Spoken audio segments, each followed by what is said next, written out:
Yesterday, the Detroit Lions announced that they were re-signing a player. However, though, the news, rather than being a celebratory factor, is causing more questions and confusion than it is anything else. And we're going to talk about it in today's episode, folks, so stay tuned. We used to be a team no one respected. We used to be a team no one feared. That was then. This is now. First victory of the year on the line. Goff's got it. Back, looks, throws, end zone. Yes! Caught! You know who we are. 10-5, end zone, touchdown Detroit Lions! And you know where to find us. We won't be far. We'll be on your front porch waiting for you. We are the New Era Lions. And we are driven by Detroit. Hello everyone, and welcome back to yet another episode of MCM Motor City Mania. I'm your host, David T. Pike, and as always, we're diving in. But before we do so, again, I just want to give a quick shout out and a quick thank you to all my loyal fans and subscribers. You guys are absolutely wonderful, and to those that are tuning into my show for the very first time, again, thank you all for giving me some of your time and devotion to the channel today. Really means the world to me that I have both loyal fans and new people that want to continue to come into the show. And so I just want to say thank you to everybody. God bless. Hope you're all having a great day. And let's get to it. So, here's the thing, folks. Yesterday, there was news announced that the Lions were re-signing cornerback Emmanuel Moseley to a one-year deal. Now, here's the thing, folks. I'm going to say this. Normally, a signing like this wouldn't really bother me all that much. However, this time, I can't help but ask the all-important question of why. Like, I'm seriously sitting back here, I'm scratching my head, I'm wondering why. Why in the hell would Brad Holmes and Dan Campbell bring back Emmanuel Moseley? I can't fathom it. I can't understand why they would bring him back. Because I understand, you're wanting to keep your guys. I understand retaining your core players. I understand that, hey, you have a set process about, hey, we want to keep our guys. I've talked about it several times. I understand that process. I really, truly do. But let's understand something here. Emmanuel Moseley is neither a core player, nor is he really one of Holmes or Campbell's guys. Because you have to understand something here. When we're talking about core players, or we're talking about what would be considered Holmes or Campbell's guys, Holmes or Campbell's players, we're talking about guys like Penei Sewell, we're talking about guys like Jared Goff, Aiden Hutchinson, Amon-Ra St. Brown, guys like that. Guys that are truly important to the team, guys that are considered core players that actually make up the entire body of the team. And there are quite a lot of other players that I didn't mention that also fit into that category. But Emmanuel Moseley is not a core player. He's not a guy that I would consider a core player or either one of Brad Holmes or Dan Campbell's guys. So again, that right there doesn't make a whole lot of sense to me. And the reason this decision is one that truly baffles me, and it also gives me issue to the whole decision making, is due simply to the fact that, in my honest opinion, Emmanuel Moseley is simply not a reliable player. He's just not. He is very unreliable when it comes to his availability, which I have said, and multiple times it has been said in the past, that the best ability that a player has is their availability. And when it comes to Emmanuel Moseley, he does not have that ability. That is a capability that he clearly does not have. Because let's understand something here. I want you guys to check this out. If you go back to when Emmanuel Moseley got in the league back in 2018, from what I could find, he has been put on IR, injured reserve, 3 separate times over the last 6 seasons. And that's all been in 3 different seasons. So let's understand something here. He's been in the NFL for 6 seasons, yet in 3 separate seasons, he has been put on IR. That means 50% of the seasons that he has been in the NFL, he has wound up finding his way on IR. Now let's understand something here. IR is a lot different than what it used to be. Obviously, you can come back to play after 4 weeks on the injured reserve. But the whole point of the matter is this. Injured reserve is still pretty much made in for the whole purpose that if you have an injury that is going to take longer than like maybe a week or two, it's a much more serious injury, which means that now teams are using injured reserve as a potential way to get around the the whole roster conundrum as far as numbers are concerned. So what they're going to do is they're going to put a player on injured reserve for a couple of weeks, bring somebody else up or in, so that way they can fill that roster spot without just having necessarily a used roster spot that nobody's really doing anything with. So I understand injured reserve is not the same way that it used to be. But the point of the matter is that it still means that the player that's on injured reserve has sustained a pretty serious injury all the same. So there's that first point that I can think of right there. Emmanuel Moseley has been put on injured reserve quite a lot in his time in the NFL. But then, when you start even going further down the rabbit hole, it only gets worse. Because what makes matters worse is that when you start actually taking a look at what games he could have played. Now, what I mean by that is this. He was part of the active roster. He was considered a, starter or a guy that was going to play quite a bit. So he wasn't a healthy scratch or anything like that. When you actually go back and you start taking a look at what games he could have played in, ever since 2018, there are 91 games that he could have played in.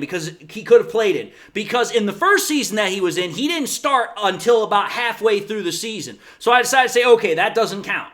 But if you think about it, in 91 games that he could have potentially played, I did the math on this. He only played in 45 out of those 91 potential games. Again, I'm not a mathematician, but if you punch those numbers into a calculator, this is what you're going to find. That means that Emmanuel Moseley only played in 49.5% of the potential games that he could have played in. That's absolutely putrid. That right there tells me that there is a 50-50 chance on any given game that he may or may not play. That right there already tells me that this guy is not to be trusted, he is not a reliable option, and he's simply not good enough as far as his health is concerned to be considered, as I said, a reliable player, a reliable option week to week.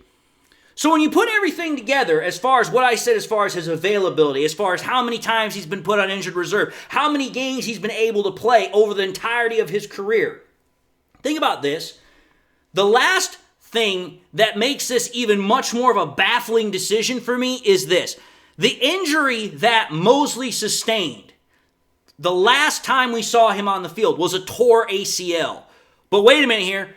The injury that he had when he was last with the San Francisco 49ers was a tore ACL. In 2 straight years, he has tore his ACL in 2 separate knees. Last time I checked my anatomy, you only get 2 knees to begin with. So it's like, wait a minute here. I understand medical science has gotten a lot better since the 1990s. It has gotten a hell of a lot better. But let's understand something here. A tore ACL is no boo-boo. That is still going to take a lot of time in rehab. It's still going to take a lot of time to, get back to even a semblance of what you used to have. And it's not like this guy just tore one ACL in one knee. He tore an ACL in both knees over the last 2 years. Which, let's understand something here. As a cornerback, you have to have the ability to adapt, to move, to make quick cuts at a moment's notice. I'm sorry. The ability to have a strong and flexible ACL is huge and paramount in that ability. And let's understand something here. When he tore his ACL with the San Francisco 49ers, it was after 5 games into the season.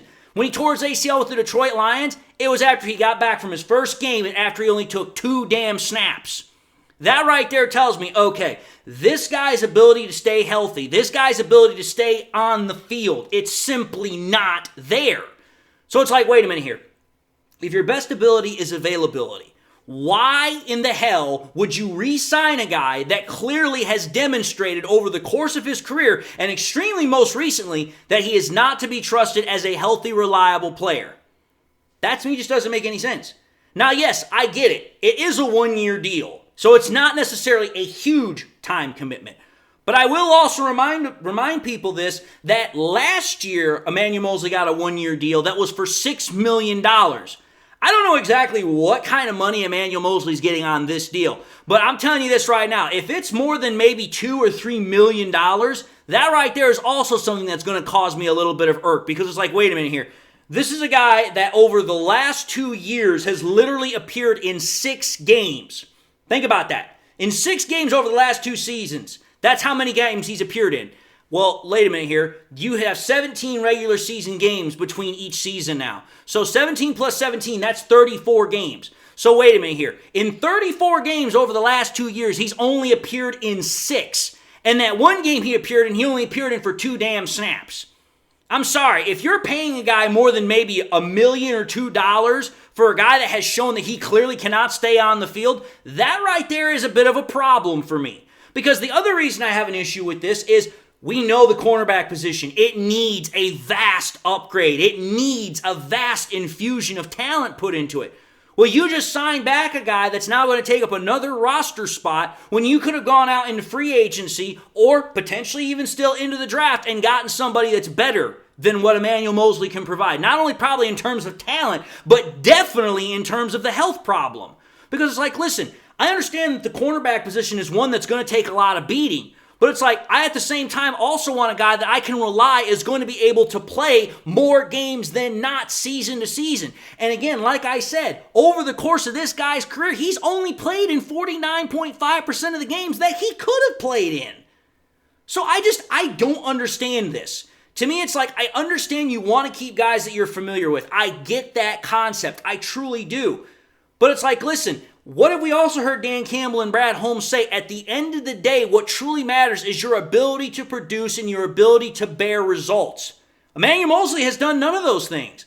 In fact, all he's done is sit on the damn bench and collect a check for getting injured. That's it. I'm sorry, I'm not going to pay a guy to come back and make another run at it when over the last 2 years, he screwed up both knees with ACL tears. I know that sounds to be a little bit, cruel. I know that sounds a little cold, but I'm like, listen, this is a business. I can't just be handing out money to a guy that I don't know if he's going to be able to make it on the field again or not. So to me, it's like, I just don't get this decision. I'm just sitting here scratching my head, and like I said, I'm just going like, what the hell? What is going on here? But anyway, I'm going to let it go. Again, I'm not the GM, but I do have the ability to ask the question. And this is a question I think that definitely needs to be asked and one that I think should be answered, even though I'm pretty confident it's not going to get answered. But anyway, having said that, I'm going to wrap this up, and I'm just going to leave it as it is and just say thank you all for watching another episode of MCM Motor City Mania. If you liked what you saw, by all means, highly encourage you all to do one of these 3 things. Like, comment, and subscribe to the channel. If by chance you subscribed in the past and you forgot to do so at the time, or you just subscribed and not had a chance to do so, again, please subscribe to the channel. It really helps me out. But also, I want to highly encourage you all to please turn on that bell notification icon as well, so that way you never miss any more content that I push out. Again, subscription numbers are always going up, but we want to make sure we turn on the notification icon so that way as soon as I push something out, you guys can jump right back in and we can keep having great conversation and great discussion about the Lions and football in general. I also encourage y'all, please, to share this content with your Lions friends and family members. Share here on YouTube, share it on Twitter, share it everywhere and anywhere you can with everybody and anybody that you can. The more we share it, the greater the channel spreads, the greater the channel grows. And again, I'm thankful for every share as well as every subscription I can get my hands on. And with that being said, to everybody, I just want to say again, thank you all for watching the content. Thank you all for your devotion to the channel. I'm absolutely thankful for each and every one of y'all. If you just decided to become a new subscriber to MCM, welcome to the family. So glad to have you. If I still haven't earned your trust and your subscription yet, hopefully I'll get you on the next time around. But until that time, I just want to say to everybody, God bless. Hope y'all are doing well. And until the next time we meet, I'll see y'all on the next episode.